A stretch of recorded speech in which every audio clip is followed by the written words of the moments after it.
I unmuted it. Oh, wait. I'll let you see it in a minute.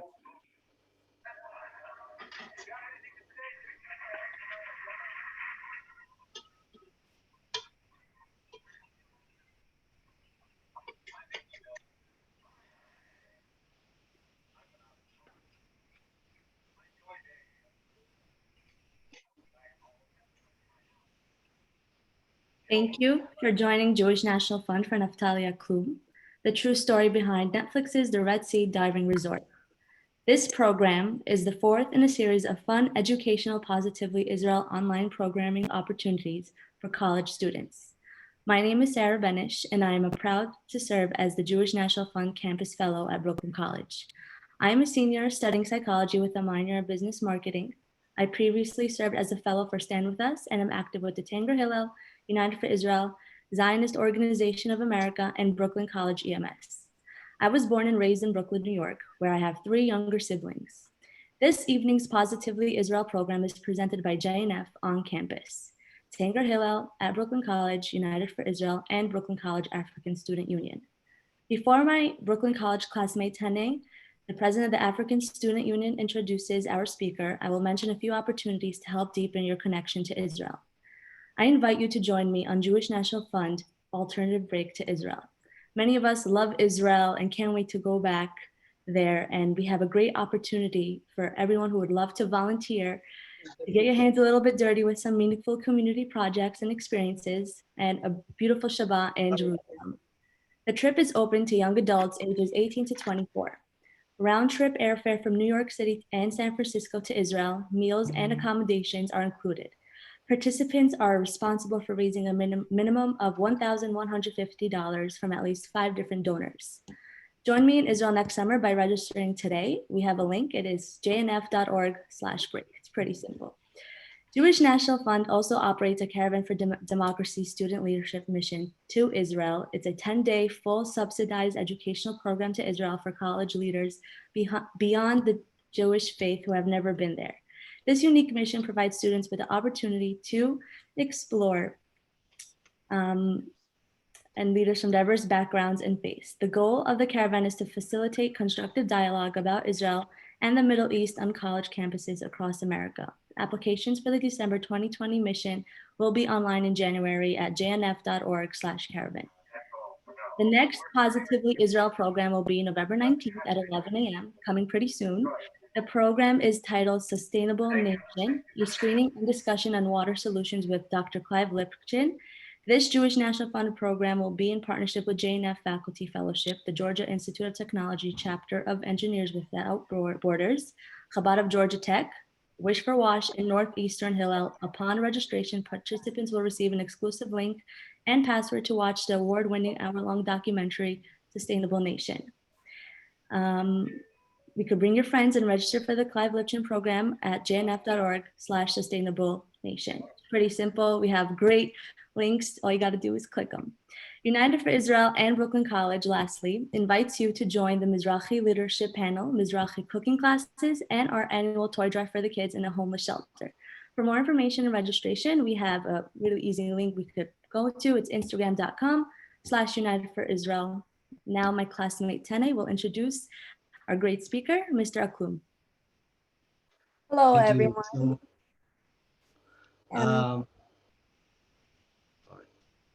No problem. Hi, everyone. My name is Tena J. Sanamani, and I'm proud to serve as the president of the Brooklyn College African Student Union. The ASU invites you to join the Afrofusion exercise dance class, Lit and Fit, on the evening of November 24th. Join us for a great time and a great sweat featuring our curated African playlist. More info and registration at instagram.com/BrooklynCollege_ASU. Our speaker this evening is Naftali Aklum.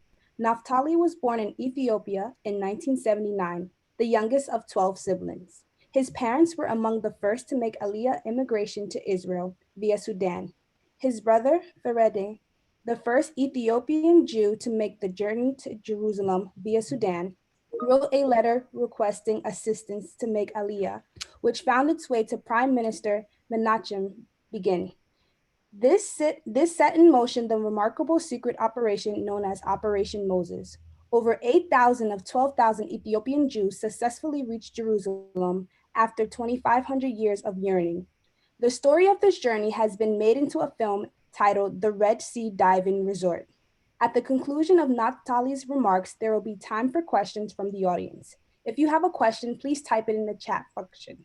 Thank you. Thank you so much, Tani. Shalom, Erev Tov, good evening from Israel. My name is Naftali Aklum, born in Ethiopia, 1979, youngest of 12 brothers and sisters, and I made Aliyah to Israel when I was 1 year old. I just want to tell you that for the honor of this evening, I put this beautiful Ethiopian scarf. In the next few minutes, we're going to speak a little bit about the Ethiopian Jewish community. I don't know if you guys know, but let's speak a little bit about the origin of the Ethiopian Jews, how the Ethiopian Jews arrived to Ethiopia and lived there for thousands of years in East Africa in a country called Ethiopia. But for that, I will share my screen.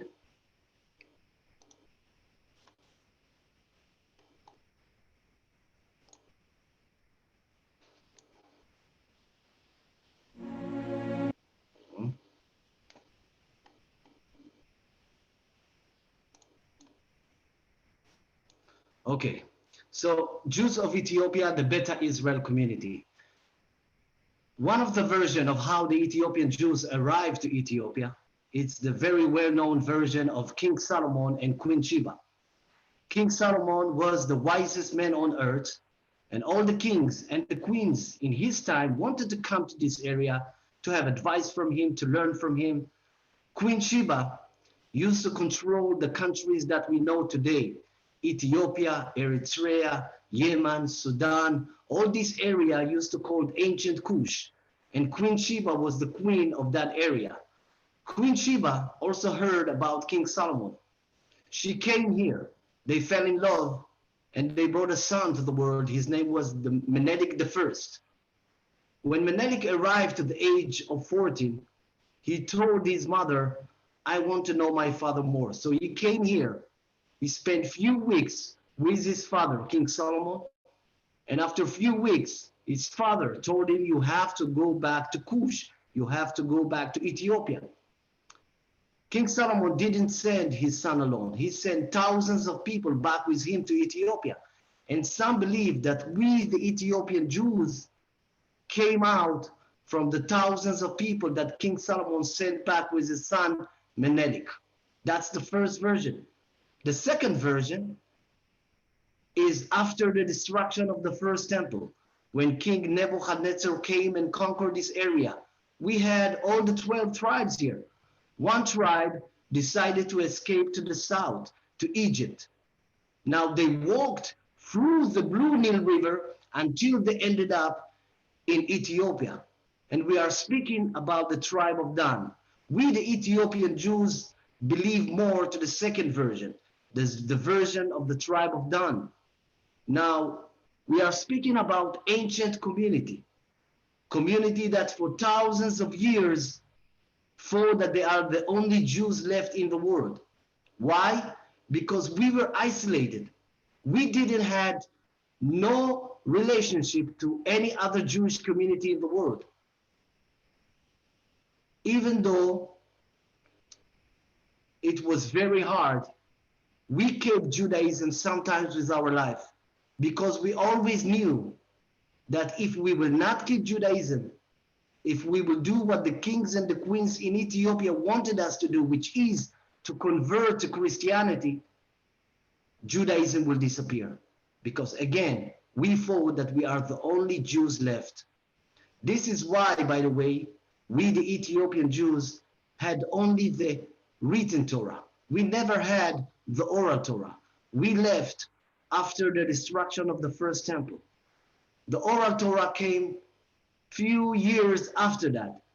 When we left, we had only the written Torah. And because we were isolated, we didn't have the oral Torah. That's why we never celebrated holidays like Purim, like Hanukkah.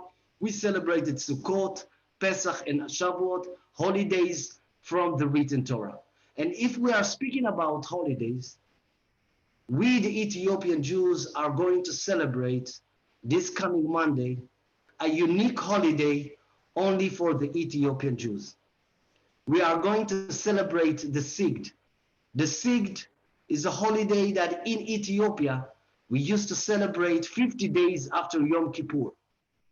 It's very close to 50 days from Pesach to Shavuot. 50 days after Yom Kippur, we used to climb up to a high mountain, every village. Where is the case? You see the guy on the picture, this is the case, our spiritual leaders. We climb up to a high mountain. We were fasting and praying with the Torah on the mountain, asking God one thing, bring us back home to Zion. Today, we are celebrating the holiday here in Israel as well. And for me, the Sigd, by the way, in Hebrew is Kidah, it's to worship. For me, the Sigd today, it's really to see the whole community dressing with white, going up to Jerusalem, dancing, praying, and there is lots of activities. And today, we are asking God another thing. We know God is listening to us. We are here because of the prayers of the Sigd back then in Ethiopia. Today we are in Israel, thank God. And we know God is listening.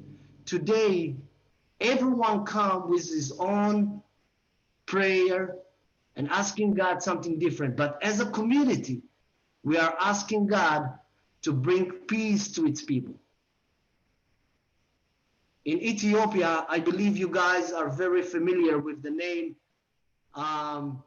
with the term falasha. Falasha means a stranger, someone who is not in his land. This is how the non-Jews call the Ethiopian Jews in Ethiopia. We called ourselves Beta Israel community. Why? Because we always wanted to remind ourselves that we belong to Am Israel. I don't have lots of time, and therefore I will have to go straight to the story of my brother, Ferede Yazezo Aklum. My brother in the 70s was a teacher in one of Ort's schools in the up north Jewish villages in Ethiopia. Ort opened school for the Ethiopian Jews back in the 60s to prepare them for the day that they will come to Israel. And my brother was a teacher in one of their schools. One day, he received a call from some Mossad agent that arrived at the capital city, Addis Ababa. And in that call, they told him, listen, Mr. Ferede, we have a list of 122 Ethiopian Jews. We want you to organize them and bring them from Gondar to the capital city, Addis Ababa. You can see up in the north, Gondar, and in the middle, you can see the capital city, Addis Ababa. They called my brother and they told him, organize the 122 Ethiopian Jews and bring them from Gondar to Addis Ababa. At that time, there was a decision between the government of Israel and the government of Ethiopia. We call it the arm deal. Ethiopia will give weapon and advice to Israel will give weapon and advice to Ethiopia, and in return, the Ethiopians will let some thousands of Ethiopian Jews to leave the country. So this is why the Mossad people approached to my brother, because they needed help. They needed help because they didn't know where exactly are the Jews' villages. They didn't know how to bring the Ethiopian Jews from Gondar to Addis Ababa. So that's why they approached to my brother. Unfortunately, this agreement fell because it was a secret agreement. And unfortunately, in Israel, we had a foreign minister, Moshe Dayan, who had a press conference in Geneva, and he told the whole world about the deal between Ethiopia and Israel. My brother became a wanted man in his own country. Now, to be a wanted man in Ethiopia in the 70s, it means that if they will catch you, you are a dead man. So what would you do if you know that your life is at risk? You will run away. The closest country to run to from Gondar is Sudan. Now, Sudan is a Muslim country. It's not safe for a Jew to be there, but you can hide your identity as Jew. The other problem is the distance between Gondar to Sudan. We're speaking about more than 300 miles walking in the desert of Ethiopia. But my brother didn't have an option. He had to walk, he had to do a journey walking more than 300 miles in the desert to run away and to save his life. And this is exactly what he did. He walked more than 2 months until he arrived to the capital city of Sudan, Khartoum. And in Khartoum, the only thing that he had on him was a book with some addresses of some Mossad agent and a wedding ring. He decided to sell the wedding ring. With the money that he earned, he sent telegrams to his contacts telling them, it's me, Ferede Aklum. I'm in Khartoum, Sudan. Please send me a ticket. Now, my brother waited 5 months, living as a homeless in the street of Khartoum. But after 5 months, not only that his message arrived, the Mossad decided to send a young Mossad agent, Danny Limor, to save my brother from the street of Khartoum. I will not go into details of how Danny Limor found my brother in the street of Khartoum, but I can tell you it took him 1 week to find my brother in the street of Khartoum. When they both met, the journey of the Ethiopian Jews from Ethiopia to Sudan started. From 1979 until 1984, 20,000 Ethiopian Jews left their villages, going to the unknown. No one promised them that in the end they will make it to Jerusalem, but the Ethiopian Jewish community saw an opportunity to fulfill a dream that they had for over more than 2,500 years. When my family started the journey, I was 6 months old. Now I want you to think about babies. I want you to think about adults that have to do a journey of more than 300 miles in the desert. In my village, we had an old man. He was 82 years old. His name was Mr. Berhane Hagos. Berhane, his family told him, stay here. Don't go out. You will not make it. Berhane, the old man, told his family, I rather die on my way to Jerusalem, but I will not stay here. And unfortunately, Berhane and another 4,000 Ethiopian Jews didn't make it and died on the way. Out of 20,000, 4,000 Ethiopian Jews didn't make it and died on the way. Why? Because they wanted to fulfill a dream to return back home to Zion. When the Ethiopian Jews arrived to Sudan, we had our own Holocaust. In those refugee camps, every day between 10 to 20 people died because of the food that they gave them in the refugee camps, disease in the refugee camps. Ethiopian Jewish women were raped by Sudanese soldiers in the refugee camps. Now, the story that I'm telling you right now, it's a story that unfortunately, even here in my country, in Israel, people are not aware of how much the Ethiopian Jews had to sacrifice to be in the Holy Land. Now, I want to show you a quick video just for you to understand more what we had to do in order to be in Jerusalem, or how we call it in Amharic, Jerusalem.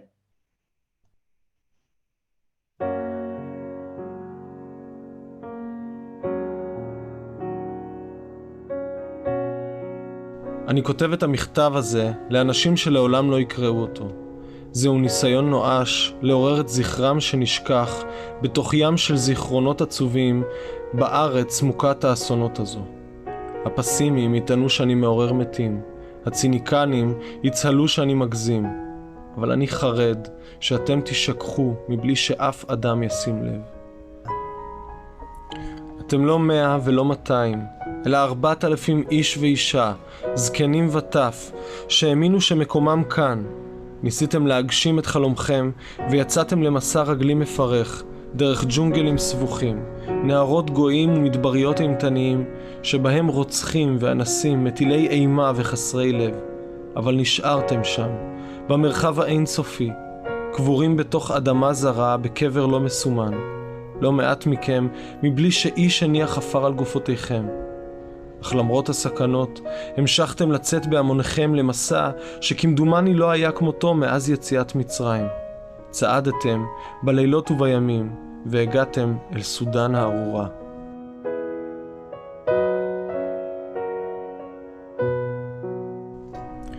סודן פערה את פיה ואימה לטרוף את כולנו מבלי להשאיר זכר. לא מעט מכם גרו בשכנות אליי, באותם מחנות פליטים שהפכו למלכודת מוות מדי בוקר עם זריחת השמש. גברים חסונים, אמהות רחומות, וילדים שטרם טעמו את טעם החיים, נבלו שם כפרחים בשמש. כמו כל אלה שהיו שם, נאלצתי לראות אתכם גובעים מול עיניי, וליוויתי אתכם לאותם מקומות מסתור שנקראו קברים. לא אשכח את הלילות בהם דנו איך להיפטר מגופותיכם בסתר, הרחק מעיניהם של גויים עוינים. לא אשכח את הימים בהם הפנים היו חרושות דמעות יבשות, ולא את רגעי הייאוש וחוסר האונים. לא אשכח איך כל דאגותיי היו לאלה שישארו בחיים אחריי, והצטרכו לסכן את עצמם בחיפוש אחר מקום לקבור את גופתי. בסודן הארורה איבדנו את כבודנו האנושי האחרון. משפחותיהם של אחדים מכם נמחקו כאילו לא נבראו מעולם. ילדים נותרו יתומים, הורים שקלו את ילדיהם, גברים איבדו את נשותיהם ונשים נותרו ללא בעלים. את כל זה עשיתם כדי להגיע אל ארץ נחלתכם, אך לשווא.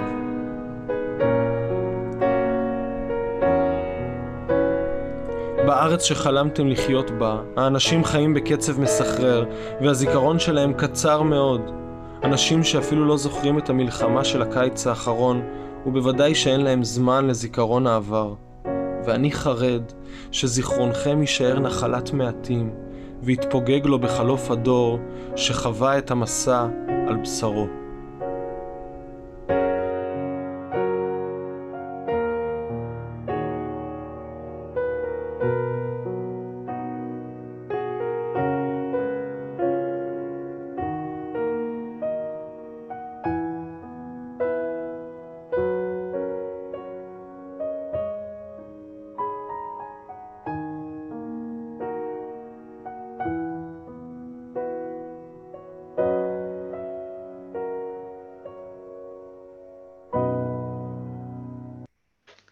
So my community really made the ultimate sacrifice to return back home to Zion.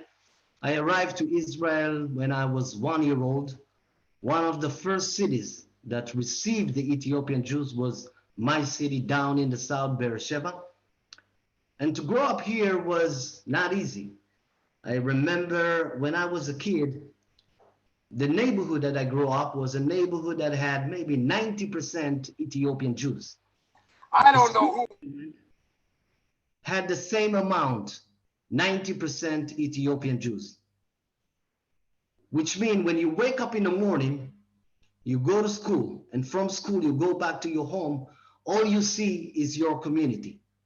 Plus, when you put a lot of people from low economic status in one neighborhood, you will eventually create a neighborhood that will have drugs, alcohol, crime, and violence. And this is the neighborhood that I grew up into. And if you don't have tough parents that will show you the limit, you will probably find yourself one day behind bars in jail. As a kid also, I had identities problem. In one hand, I was a very proud and still very proud Jew, proud Israeli. But when I was a kid, I didn't like the color of my skin. I remember that from time to time, people used to call us in different names, Negro, Samba, and things like that. So as a kid, I was asking God, why did you brought me to this world as a black man if it's not easy to be a black man in a country that a vast majority is white, even though we live among our brothers and sisters? So I remember that I really wanted to be part of the Israeli society, but I didn't like the color of my skin. I also was very embarrassed of my parents because my parents came, they were old, they didn't speak Hebrew, they were dressing this traditional dress, and I was very embarrassed with them, you know. So this is my experience as a kid growing up here in Israel, in Beersheba, in my own city. In the age of 18, it's mandatory here in Israel, and we have to join the army. So I served in the Air Force for 3 years, and I can tell you, it was a great experience for me. For the first time in my life, I really saw the Israeli society. I saw the one from the big city, Tel Aviv. I saw the one from the Kitzug, the one from the kibbutz, the one from the Moshav. And it was a lovely experience for me. I really felt for the first time in my life that I see the Israeli society. And you know, we serve in the army, and we understand why we have to serve in the army. We have to defend our country, but it really gave me an opportunity to see the Israeli society, something that I didn't see before. After the army, well, you know, 3 years ago, I got a call from Hollywood. On the other line, it's Gidi Ruff, the director of the movie, The Red Sea Diving Resort. Now, I know Gidi long time ago. I know his father more. And then Gidi called me and he told me, listen, we are making a movie here in Hollywood about how the Mossad brought the Ethiopian Jews from Sudan. And he knows the story of my brother. And he told me, listen, you have to come and work with us. So I was very pleased and happy to know that Hollywood is making a movie on how my community came from Ethiopia to Israel. That's a great thing. So I became image consulate for this movie. And I was very happy with that. But unfortunately, I'm not very satisfied with the end result of this movie, because this movie is really highlight the Mossad and how they brought the Ethiopian Jews from Ethiopia to Sudan. It's not really focused on how the Ethiopian Jews did their journey from Ethiopia to Sudan, why they did that journey from Ethiopia to Sudan. And I know that you will ask that. It's not 100% correct. It's Hollywood, you know, and Hollywood from time to time changing fact for people to, for the movie to be more dramatic. But I'm happy with the movie, because when the movie came out, it brought to the forefront the story of the Ethiopian Jews. Everyone that see the movie, the first thing that he will want to do after the movie is to learn more about the Ethiopian Jews. So he will click on Google, Ethiopian Jews. He will want to know more. So this movie is teasing people to know more about the Ethiopian Jews. By the way, Chris Evans in this movie is playing the Mossad agent that came to save my brother in 1979 in Sudan, Danny Limor. So Chris Evans playing Danny Limor, and Michael K. Williams is playing my brother in this movie. I can tell you that at the beginning, we wanted Denzel Washington to play my brother in the movie, but Denzel is very, very expensive. But we are very happy with Michael K. Williams. He did a great job, and he's a great, great man. And this is the trailer. We don't have to see it, but my brother, unfortunately, passed away 11 years ago. He was a Mossad agent from 1979 until 2003. And in our community, we call him Little Moses, because he was the one that opened the gates for the Ethiopian Jews to fulfill their dream to return back home to Zion after more than 2,500 years. He's a very well-known person here today in Israel. You will find street, garden, square after his name. And as a brother of him, I'm very proud of what he did. And his story is a mirror to the story of the Ethiopian Jews. And Jewish National Fund, it's organization. It's not an organization for me, it's a family. It's a family that understood how much the story of the Ethiopian Jews is important to the people here in Israel and to Jewish people all over the world. And they decided to translate this book from its original Hebrew to English so that people in America, people in Australia, people in Europe will be able to read the story, The Power of One, the story that tell the story of my brother. And it's an opportunity to thank Jewish National Fund again. But more than that, Jewish National Fund have a beautiful project being inscribed. And they're giving Torah from time to time to different places here in Israel. And this year, they decided to give the Torah to the Ethiopian Jewish community. And they dedicated to in honor of my father. So we have an obligation, we young Jewish people or Jewish people all over the world, to tell the story of Israel, and I don't see a better partner to do it than JNF. JNF is a beautiful organization that doing a lot for the state of Israel and to strengthen the relationship between people in Israel and America, and of course the Ethiopian Jewish community. We'd like to, we have our Prime Minister Benjamin Netanyahu, and this is where I will end the presentation. Benjamin Netanyahu here speak about the importance of the story of the Ethiopian Jews to the people here in Israel and to Jewish people all over the world. And let's hear Prime Minister Benjamin Netanyahu.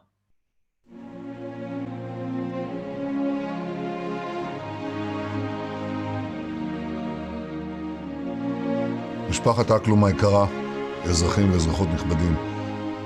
סיפור עלייתם של יהודי אתיופיה הוא אחד מסיפורי הגבורה המרתקים בהיסטוריה של עמנו. אבל זה סיפור שלא נחשף במידה הראויה לציבור הישראלי. החברה הישראלית אינה יודעת על המנהיגים פורצי הדרך. הם נטלו על עצמם סיכון חיים ופרצו דרך לרבבות של משפחות להגיע לציון.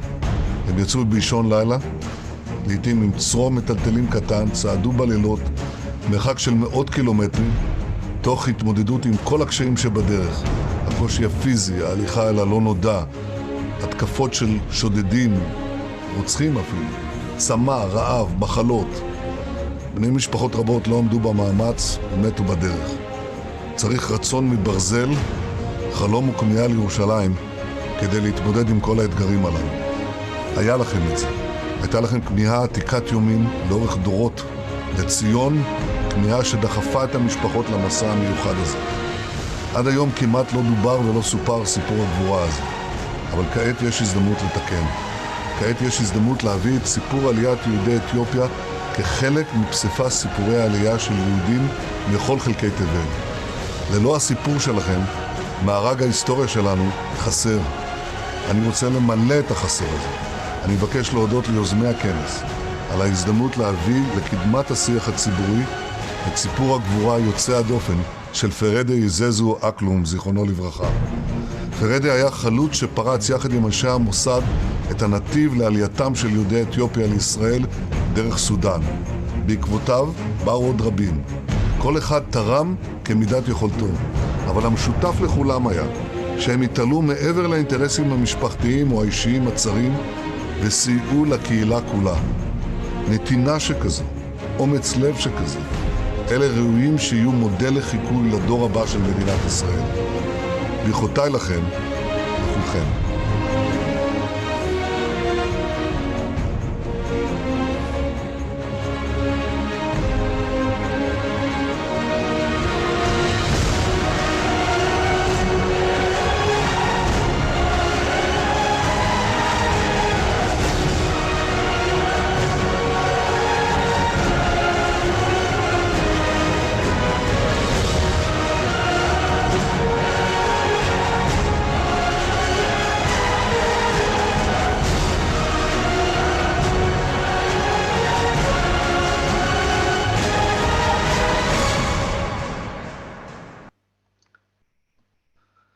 Thank you so much, and I believe that now it's time for Q&A.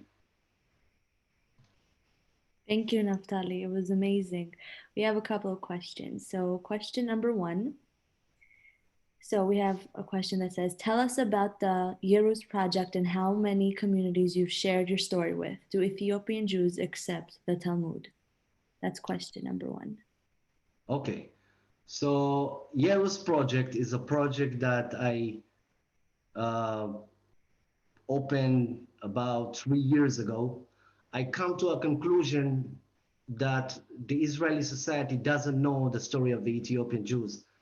And if you will stop the ordinary Israeli, regular Israeli, and you will ask him, what do you know about the Ethiopian Jewish community? So he will say, yeah, they came in 2 big operations, they coming from a third world country, and this is it.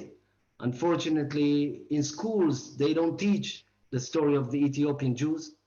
And the situation right now in Israel is that from time to time, we are experiencing racism, discrimination, and police brutality. And this is coming because people don't know the story of the Ethiopian Jews. So I decided to open my social venture, Yerus Project, in order to educate people about the story of the Ethiopian Jews. I really believe that the more people will know the story of the Ethiopian Jews, the more we will create a better society. And thank God, I can tell you that in Israel, people want to know. People want to know more about the story of the Ethiopian Jews, and we have a lovely story to tell. And not only here in Israel, all over the country, all over the world. I did a tour lecture last February in Australia, in Europe, and of course in America. I came lots of time, and people are interested to know the story of the Ethiopian Jews. So Yerus Project is a project that his aim is to bring to the forefront the story of the Ethiopian Jewish community. Okay, amazing. Another question is, what are some significant lasting impacts of your brother's legacy in Ethiopia and Jerusalem? Well, the biggest impact, I would say, today we have 150,000 Ethiopian Jews living in the country. More than 80,000 were born here in Israel. So I remember when my brother was alive, he lived here 30 years, and he saw the community growing up here in Israel. He had some sad times because the beginning was tough, and it was not easy for the community. But he saw in his last years how the Ethiopian Jewish community is making a move forward. You know, we can see a lot of success.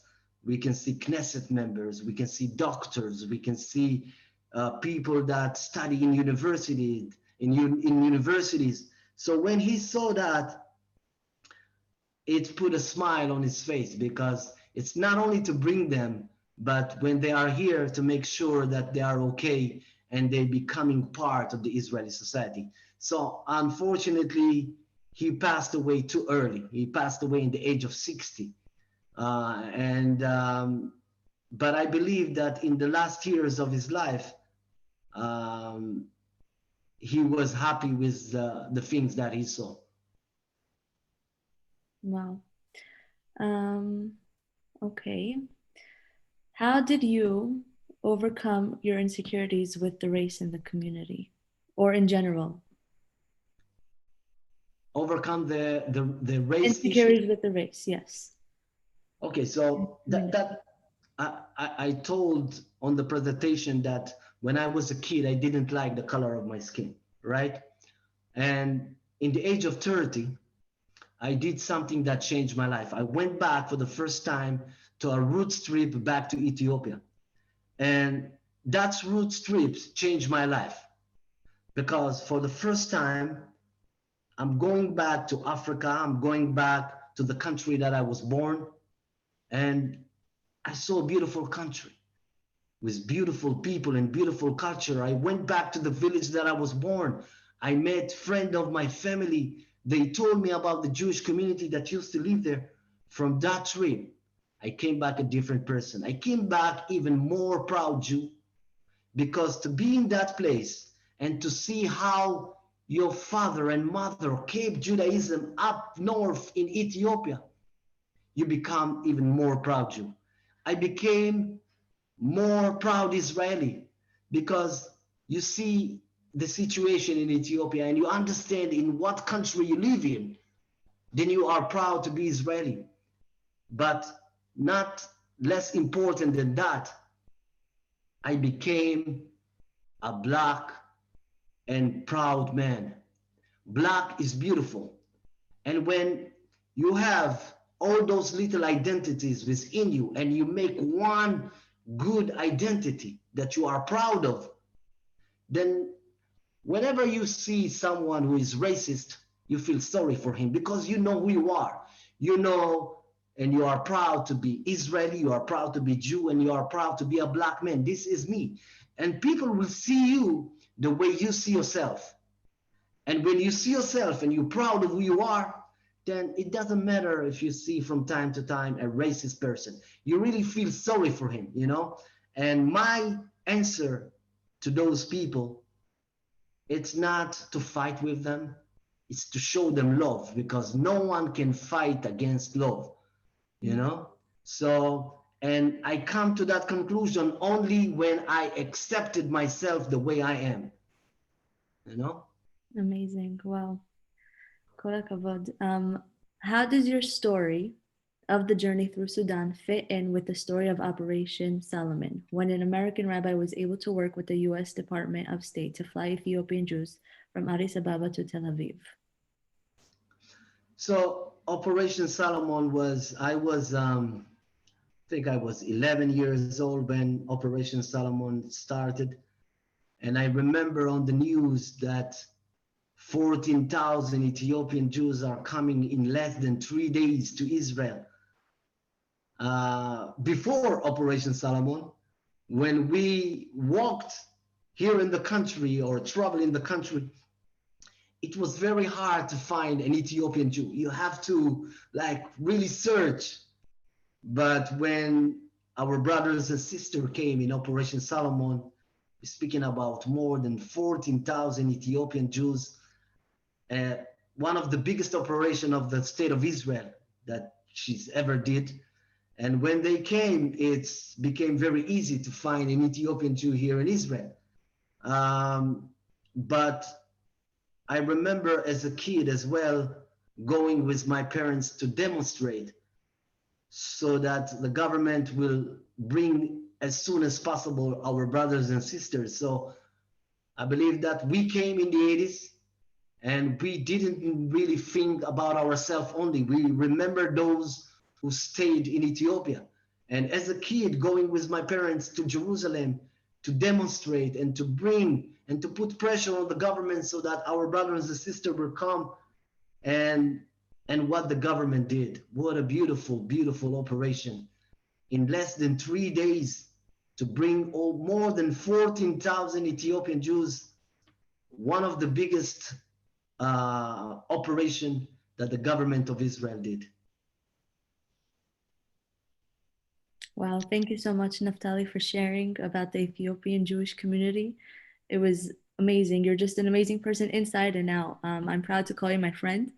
We are pleased to close this evening's program with inspiring remarks from Charles Fax, the founder of Positively Israel and vice president of Jewish National Fund Campus Engagement. With over a decade of involvement in Jewish National Fund, Charles Fax has held a number of leadership positions, including regional president for Baltimore, president for the Mid-Atlantic Zone, chair of Makor, national campaign vice president and campaign cabinet chair, a Herzl Society and Century Council member. Mr. Fax is the primary speaker for JNF's Positively Israel campaign, speaking on college campuses about how Israel makes the world a better place. Mr. Fax is a partner at a Maryland-based firm. He has co-authored 2 textbooks on civil discovery, writes a column for the American Bar Association, and taught as an adjunct professor of law at the University of Baltimore from 2010 to 2015. Mr. Fax, thank you for joining us to help close tonight's program.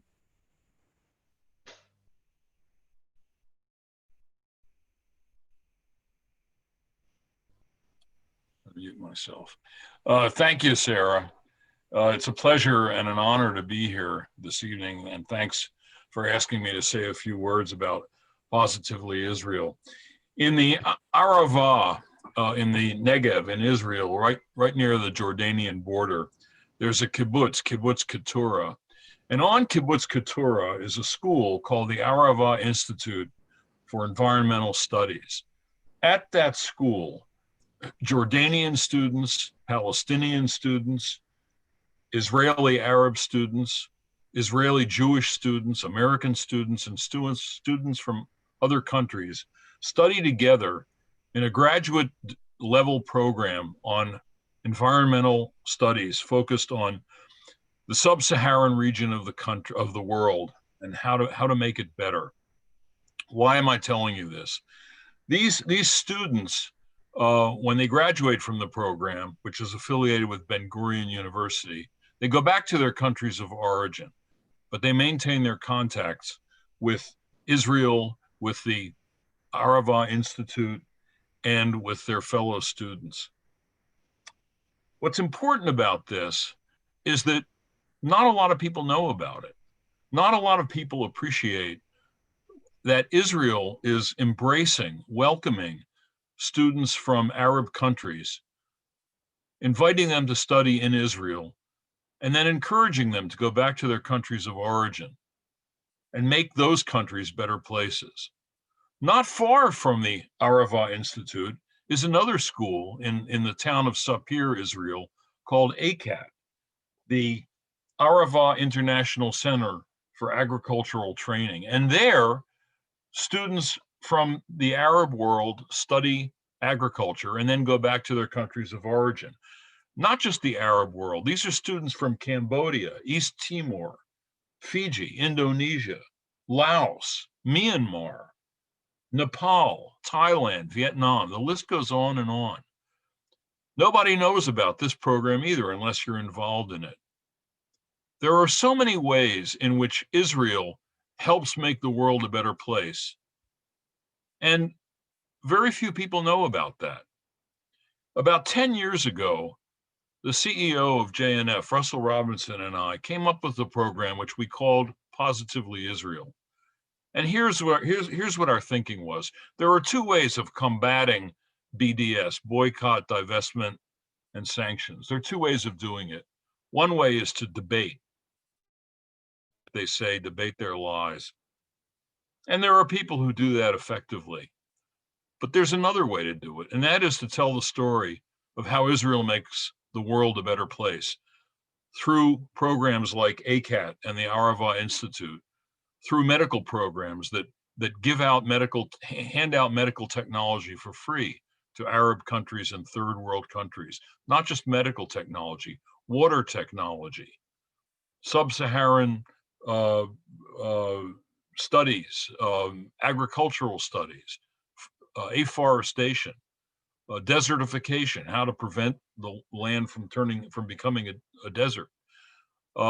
Israel is a foundational place for programming and policies that help the Arab world, and nobody talks about it. So our vision for Positively Israel is to go to college campuses throughout the country and to talk about how Israel makes the world a better place, to talk specifically about the Arava Institute, about ACAD, and about all of the huge number of programs that Israel maintains that benefit the world and that make the world a better place. And that is a thumbnail sketch of the origins of Positively Israel. The program began 10 years ago. It began with me going around the country speaking on college campuses, speaking on campuses where a lot of people didn't want to hear me and picketed and so forth. The program has gone way beyond me. The program has blossomed through the efforts of JNF and young people who are involved with JNF and campus leaders such as yourselves. It's an incredibly robust program, and I believe it makes a difference. My experience has been that students, Jewish and non-Jewish students, Arab and other students who hear the program, who come to listen to us talk about how Israel makes the world a better place, they leave our sessions knowing more about Israel and having some degree of understanding that they lacked beforehand. Sarah, in a nutshell, that is my introduction to Positively Israel. I hope all of you remain closely involved with the program. Thanks, Sarah.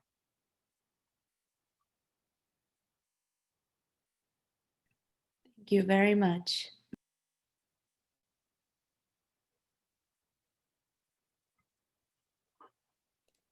Thank you, everyone. That concludes this evening's program. Thank you to our speaker, Naftali Aklum. Thank you to Tene and to Sarah and to Chuck for your remarks.